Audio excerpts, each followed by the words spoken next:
Hello, my name is Dr. George Mochocki. Welcome to week 10 of Introduction to Business offered by Harper College. And this week is going to be it's only one chapter. How do we do this? Only chapter 16 on promotion, but an interesting chapter. Last week you did very well on within your forms on the pricing and distribution, and so you came up with a good. Some of you very vague.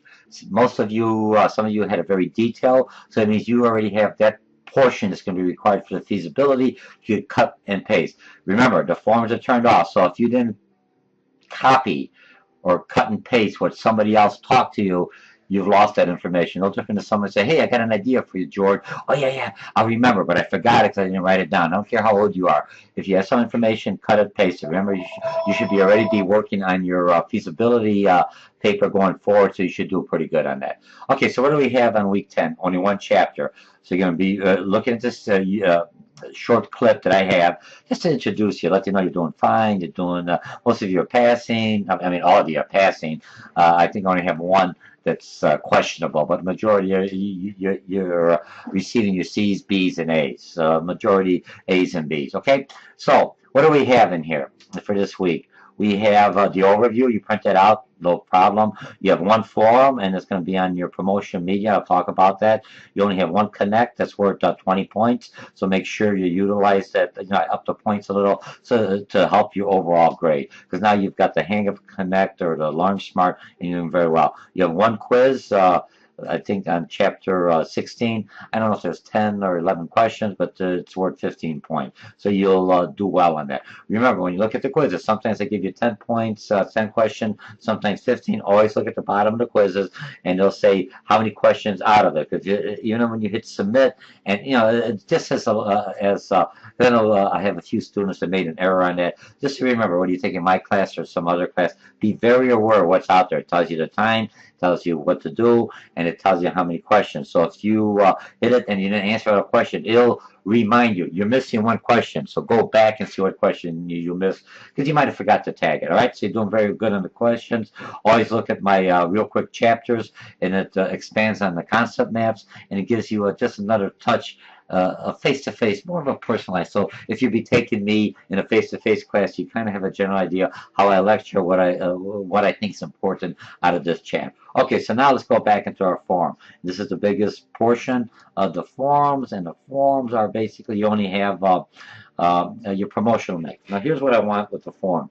Even though this is a research paper that you'll be working on, and you're going to be doing the promotional mix of your business, always place your business someplace in. My promotional mix going to be the Daily Herald. It's going to be coupon, whatever you're going to put in there. Here's my promotional mix. But someplace in your first post, put up there so other people, when they're responding to it, they may forget, because I think in this class I may have anywhere between 15 and 30 students. You may forget what your main business is. Once I understand your business and remember your business, then it makes it easier. So don't write the whole business name. I am what do you call a publisher. I am a bar. I am going to be open up a translating service, or whatever it is. So you put that in there, and then when I look at the promotional mix, what I'm utilizing, it makes sense. Because when an investor is looking to invest into your business, and you're going to say, I'm going to advertise.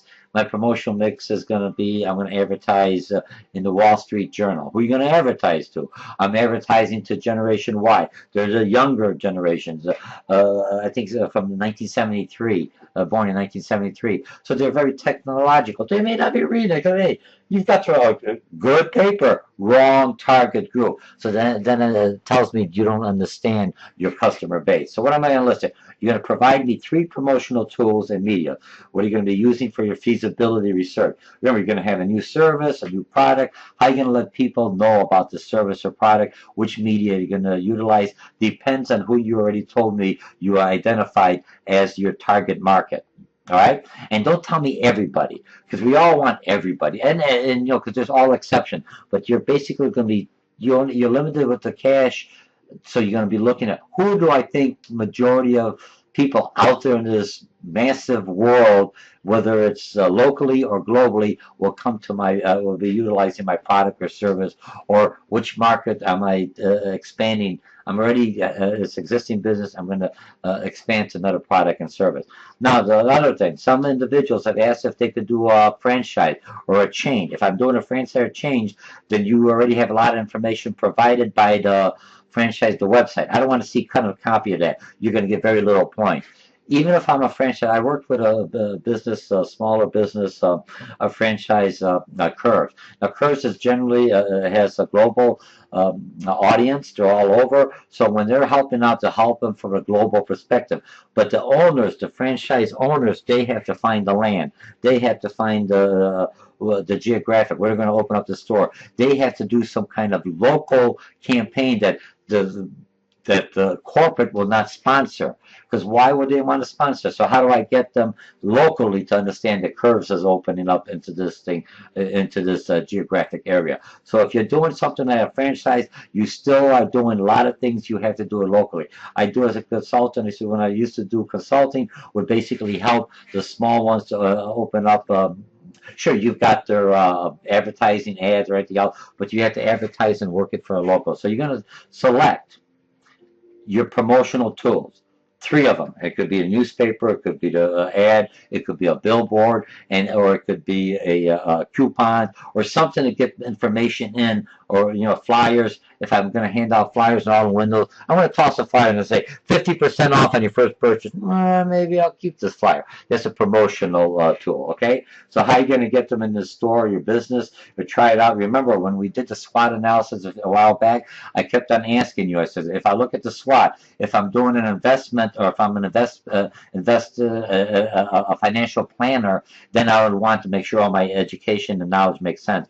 If I'm opening up a Dairy Queen, or if I'm opening up an ice cream parlor or a sports bar, I want to know what's going to bring me in. I don't care if you got good management, what kind of alcohol you're going to have, what kind of do you have high definition television? Are you going to bring in any kind of what do you call it, bands into the facility? And some of you may have that. You're looking at always bands. But remember, if I'm doing bands, it's a one-time deal. Bands, people who come into bands, because my venue is going to bring in a main band, because I'm having a club or a nightclub, and I'm bringing in the main band. Those people are only going to come in for the main band because they're like groupies, for lack of better. They're followers of the band. They love the music, and so wherever the band plays, they're going to show up. Once the band is gone, they're not coming to your business because they're only following the band. So what are you going to do to bring people in to sustain? That brings in money, but it's going to sustain me. I want business. I'm open 7 days a week, not only when the band comes in. So how am I going to get the bands in there constantly? What's going to stimulate that business? Okay. So the Daily Herald. Why did you select the Daily Herald?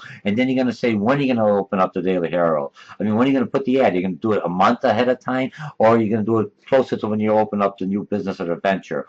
Or you're going to, and why was the Daily Herald selected? And so don't just tell me I'm going to use a newspaper.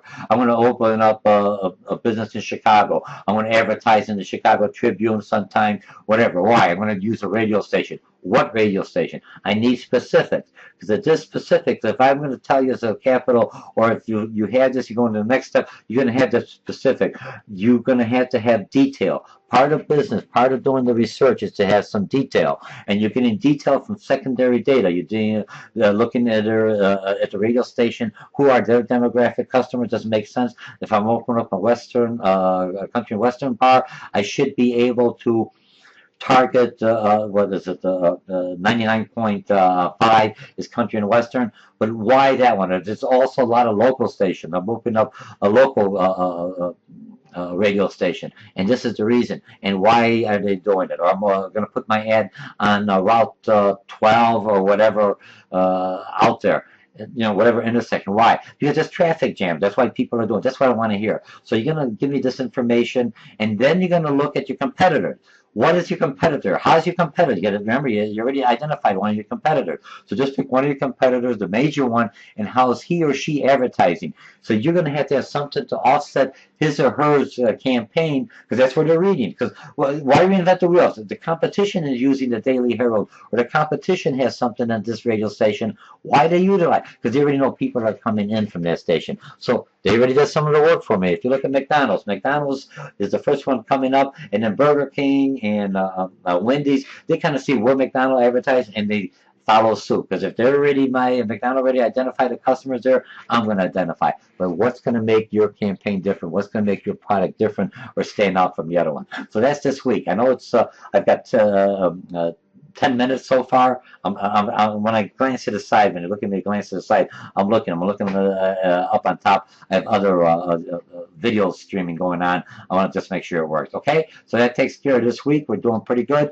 This is week 10. We only had like about 5 more weeks and we're done. You're doing your paper. Take all this information. This is another one. People are going to help each other one. So if you're going to use a paper and somebody else is a Generation Y, say, hey, I kind of like that idea, but I would never look at that paper. I get my things from Twitter or from Facebook, and that may be one of your promotional tools that you're utilizing for that group. If you're going to say baby boomers are going to use Twitter or Facebook, I'm going to say, yeah, there's some out there like myself or other ones, but majority aren't going to use that. They're still using the traditional. Okay, so this is promotional. Looking at your business, always put it in the subject. Here's my 3 promotional ads, and my business is a restaurant. It's a coffee shop. You don't have to do the full detail. Just give somebody, so when they're looking at it, they can kind of go, yeah, I understand that. Now does this make sense? And here's my customer base. Okay, you're doing well. You all do it. You know, you're already past. We're coming to the end. You could feel that grade. You could feel it. Now you're just building up. So keep on cutting, pasting. You're building up your, you already have a file set up with my 7 headers and everything else that is required for your feasibility study. And next thing you know, within the last couple of weeks, we'll have a forum just deal to help each other out. We could talk about it. Your classmates, you already know them, will help you out. And then you just fine tuning it because you got all the parts there underneath all the heading that you're getting from all these forums. And now you're just going to make it all flow and put it into a grammatically correct and business professional at a college level paper you'll be submitting. And then you'll also be submitting in this class a quick 5 PowerPoints you'll submit to me, and I'll have a whole link off to the side so you can look at other students' PowerPoints, how they would submit their presentation. Okay, so this is week 10. We'll be covering chapter 16. This is Introduction to Business, offered online by Harper College, and I'll see you within the forum. All right, so have a nice day. Bye.